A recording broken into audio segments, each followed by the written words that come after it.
అందరికీ వందనాలండి. ఈరోజు బైబిల్ రీడింగ్లో ఆదికాండము 29వ అధ్యాయం నుండి. యాకోబు బయలుదేరి తూర్పు జనుల దేశమునకు వెళ్ళెను. అతడు చూచినప్పుడు పొలములో ఒక బావి కనబడెను. అక్కడ దాని యొద్ద గొర్రెల మందలు 3 పండుకొని ఉండెను. కాపరులు మందలకు ఆ బావి నీళ్లు పెట్టుదురు. ఒక పెద్ద రాయి ఆ బావి మీద మూత వేసి ఉండెను.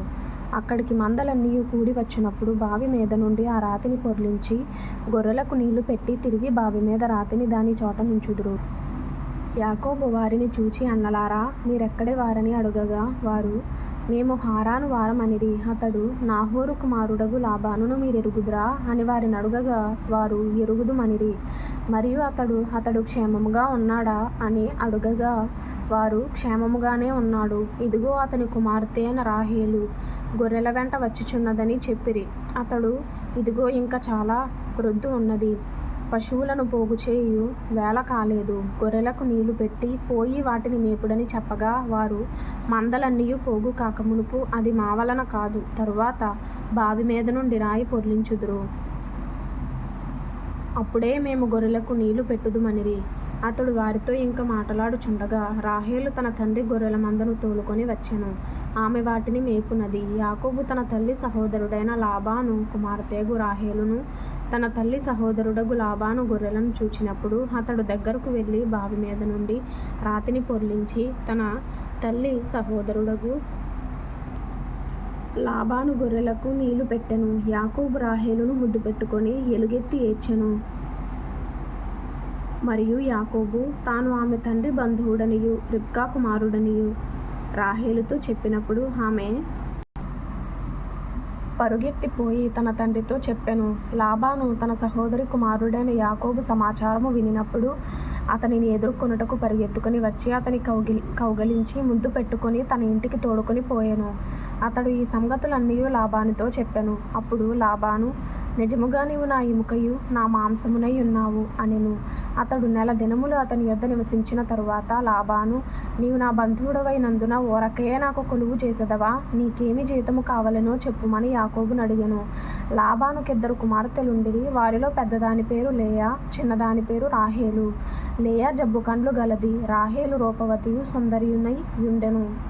యాకోబు రాహేలును ప్రేమించి, నీ చిన్న కుమార్తెన రాహేలు కోసము నీకు 7 సంవత్సరములు కొలువు చేసేదనెను.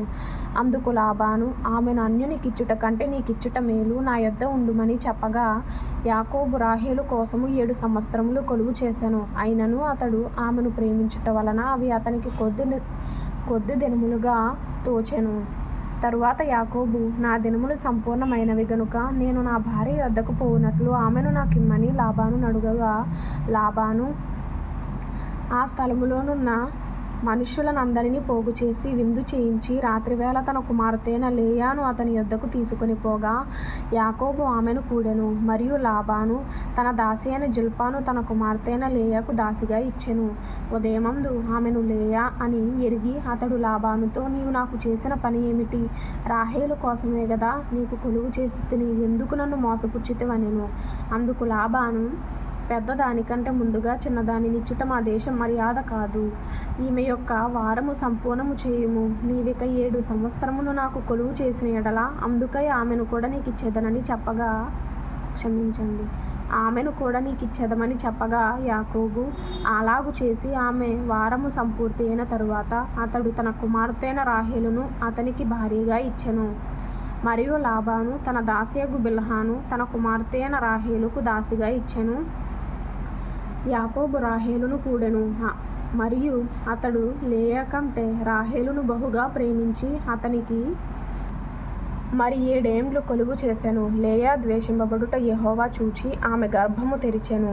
రాహేలు గొడ్రాలై యుండెను. లేయా గర్భవతి అయి కుమారుని కని, యెహోవా నా శ్రమను చూచియున్నాడు గనుక నా పెనిమిటి నన్ను ప్రేమించును గదా అనుకొని అతనికి రూబేను అను పేరు పెట్టెను.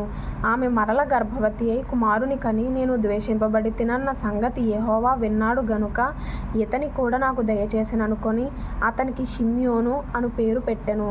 ఆమె మరల గర్భవతి అయి కుమారుని కని తుదకు ఈసారి నా పెనిమిటి నాతో హత్తుకొని యుండును. అతనికి 3 కుమారులను కంటిననుకొనెను. అందుచేత అతనికి లేవి అను పేరు పెట్టెను. ఆమె మరల గర్భవతి అయి కుమారుని కని ఈసారి యెహోవాను స్తుతించెదననుకొని యోదా అను పేరు పెట్టెను. అప్పుడు ఆమెకు కానుపు ఉడిగెను. ఇప్పుడు ఆదికాండము 30వ అధ్యాయము.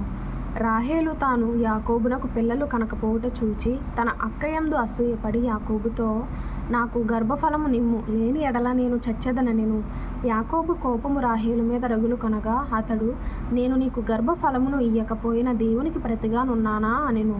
అందుకామె, నా దాసి అయిన బిల్హా ఉన్నది గదా, ఆమెతో పొమ్ము, ఆమె నా కొరకు పిల్లలను కనును, అలాగున ఆమె వలన నాకును పిల్లలు కలుగుదురని చెప్పి తన దాసి అయిన బిల్హాను అతనికి భార్యగా ఇచ్చెను. యాకోబు ఆమెతో పోగా బిల్హా గర్భవతి అయి యాకోబునకు కుమారుని కనెను. అప్పుడు రాహేలు, దేవుడు నాకు తీర్పు తీర్చెను, ఆయన నా మొరను విని నాకు కుమారుని దయచేసెననుకొని అతనికి దాను అని పేరు పెట్టెను. రాహేలు దాసి అయిన బిల్హా తిరిగి గర్భవతి అయి యాకోబుకు 2వ కుమారుని కనెను. అప్పుడు రాహేలు, దేవుని కృప విషయమై నా అక్కతో పోరాడి గెలిచితిననుకొని అతనికి నఫ్తాలి అను పేరు పెట్టెను. లేయా తనకు కానుపు ఉడుగుట చూచి తన దాసి అయిన జిల్పాను తీసుకొని యాకోబునకు ఆమెను భార్యగా ఇచ్చెను. లేయా దాసి అయిన జిల్పా యాకోబునకు కుమారుని కనగా లేయా, ఇది అదృష్టమే గదా అనుకొని అతనికి గాదు అను పేరు పెట్టెను. లేయా దాసి అయిన జిల్పా యాకోబునకు 2వ కుమారుని కనగా లేయా, నేను భాగ్యవంతురాలను, స్త్రీలు నన్ను భాగ్యవతి అందురు గదా అని అతనికి ఆషేరు అను పేరు పెట్టెను. గోధుమల కోత కాలములో రూబేను వెళ్ళి పొలములో పుత్రదాత వృక్షపు పండ్లు చూచి తన తల్లి అయిన లేయాకు తెచ్చి ఇచ్చెను. అప్పుడు రాహేలు, నీ కుమారుని పుత్రదాత వృక్షపు పండ్లలో కొన్ని నాకు దయచేయమని లేయాతో అనగా ఆమె, నా భర్తను తీసుకొంటివే, అది చాలదా, ఇప్పుడు నా కుమారుని పుత్రదాత వృక్షపు పండ్లను తీసుకొందువా అని చెప్పెను. అందుకు రాహేలు, కాబట్టి నీ కుమారుని పుత్రదాత వృక్షపు పండ్ల నిమిత్తము అతడు ఈ రాత్రి నీతో శయనించునని చెప్పెను. సాయంకాలమందు యాకోబు పొలము నుండి వచ్చినప్పుడు లేయా అతనిని ఎదుర్కొనబోయి, నీవు నా యొద్దకు రావలెను, నా కుమారుని పుత్రదాత వృక్షపు పండ్లతో నిన్ను కొంటినని చెప్పెను. కాబట్టి అతడు ఆ రాత్రి ఆమెతో శయనించెను. దేవుడు లేయా మనవి వినెను గనుక ఆమె గర్భవతి అయి యాకోబునకు 5వ కుమారుని కనెను. లేయా, నేను నా పెనిమిటికి నా దాసినిచ్చినందున దేవుడు నాకు ప్రతిఫలము దయచేసెననుకొని అతనికి ఇశ్శాఖారు అను పేరు పెట్టెను. లేయా మరల గర్భవతి అయి యాకోబునకు 6వ కుమారుని కనెను. అప్పుడు లేయా, దేవుడు మంచి బహుమతి నాకు దయచేసెను, నా పెనిమిటికి 6 కుమారులను కనియున్నాను గనుక అతడికను నాతో కాపురము చేయుననుకొని అతనికి జెబూలూను అను పేరు పెట్టెను. ఆ తరువాత ఆమె కుమార్తెను కని ఆమెకు దేనా అను పేరు పెట్టెను. దేవుడు రాహేలును జ్ఞాపకము చేసుకొని ఆమె మనవి విని ఆమె గర్భము తెరిచెను. అప్పుడు ఆమె గర్భవతి అయి కుమారుని కని దేవుడు నా నింద తొలగించెననుకొనెను. మరియు ఆమె యెహోవా మరి ఒక కుమారుని నాకు దయచేయును గాక అనుకొని అతనికి యోసేపు అను పేరు పెట్టెను. రాహేలు యోసేపును కనిన తరువాత యాకోబు లాబానుతో, నన్ను పంపివేయుము, నా చోటికిని నా దేశమునకును వెళ్ళెదను, నా భార్యలను నా పిల్లలను నాకు అప్పగించుము, అప్పుడు నేను వెళ్ళెదను, వారి కోసము నీకు కొలువు చేసితిని, నేను నీకు కొలువు చేసిన విధమును నీ వెరుగుదువు గదా అని చెప్పెను. అందుకు లాబాను అతనితో, నీ కటాక్షము నా మీదనున్న ఎడల నా మాట వినుము, నిన్ను బట్టి యెహోవా నన్ను ఆశీర్వదించెనని శకునము చూచి తెలుసుకొంటినని చెప్పెను. మరియు అతడు, నీ జీతం ఎంతయని నాతో స్పష్టముగా చెప్పుము, అది ఇచ్చెదనెను. అందుకు యాకోబు అతని చూచి, నేను నీకెట్లు కొలువు చేసితినో నీ మందలు నా యొద్ద ఎట్లుండెనో అది నీకు తెలియను. నేను రాకమునుపు నీకుండినది కొంచెమే, అయితే అది బహుగా అభివృద్ధి పొందెను.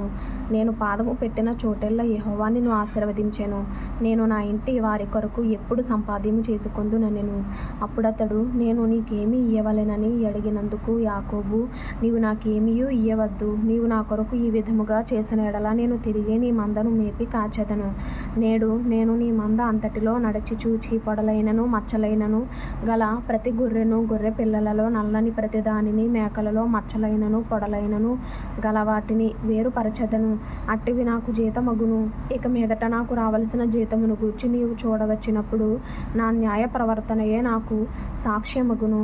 మేకలలో పొడలైనను మచ్చలైనను లేనివన్నీయు, గొర్రె పిల్లలలో నలుపు లేనివన్నీయు నా యొద్దనున్న ఎడల నేను దొంగిలితినని చెప్పవచ్చుననెను. అందుకు లాబాను, మంచిది, నీ మాట చొప్పుననే కానిమ్మనెను. ఆ దినమున లాబాను చారయైనను మచ్చయైనను గల మేకపోతులను, పొడలైనను మచ్చలైనను గల పెంటి మేకలన్నిటినీ, కొంచెము తెలుపుగల ప్రతి దానిని, గొర్రె పిల్లలలో నల్లవాటినన్నిటినీ వేరుచేసి తన కుమారుల చేతికప్పగించి తనకును యాకోబునకును మధ్య 3 దినముల ప్రయాణమంత దూరము పెట్టెను. లాబాను యొక్క మిగిలిన మందను యాకోబు మేపుచుండెను. యాకోబు చినారు జంగిసాలు అను చెట్ల చువ్వలను తీసుకొని ఆ చువ్వలలో తెల్లచారలు కనబడునట్లు అక్కడక్కడ వాటి తొక్కలు ఒలిచి, మందలు నీళ్లు త్రాగవచ్చినప్పుడు అవి చూలు కట్టుటకు అతడు తాను ఒలిచిన చువ్వలను మందలు త్రాగుటకు వచ్చు కాలువలలోను నీళ్ళగాళ్ళలోను వాటి ఎదుట పెట్టగా, మందలు ఆ చువ్వల ఎదుట చూలు కట్టి చారలైనను పొడలైనను మచ్చలైనను గల పిల్లలను ఈనెను. యాకోబు ఆ గొర్రె పిల్లలను వేరుచేసి చారలు గల వాటి తట్టును, లాబాను మందలలో నల్లని వాటి తట్టును, మందల ముఖములు త్రిప్పి తన మందలను లాబాను మందలతో నుంచక వాటిని వేరుగా ఉంచెను. మందలో బలమైనవి చూలు కట్టినప్పుడెల్లను అవి ఆ చువ్వల ఎదుట చూలు కట్టునట్లు యాకోబు మంద కన్నుల ఎదుట కాలువలలో ఆ చువ్వలు పెట్టెను. మంద బలహీనమైనప్పుడు పెట్టలేదు. అట్లు బలహీనమైనవి లాబానుకును, బలమైనవి యాకోబునకును వచ్చెను. ఆ ప్రకారము ఆ మనుష్యుడు అత్యధికముగా అభివృద్ధి పొంది విస్తారమైన మందలు, దాసులు, ఒంటెలు, గాడిదలు గలవాడాయెను.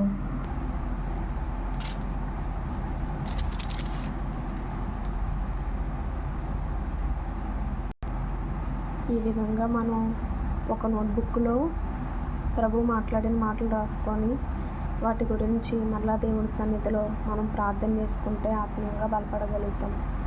అందుకే నేను బైబిల్లో అండర్లైన్ చేసుకొని వాటిని ఒక బుక్లో రాసుకొని ప్రేయర్ చేసుకుంటాను. ఆత్మీయంగా బలపడాలి అనుకునే వాళ్ళు ఈ ఛానల్ని సబ్స్క్రైబ్ చేసుకుని ఫాలో అవ్వండి. అందరికీ వందనాలు.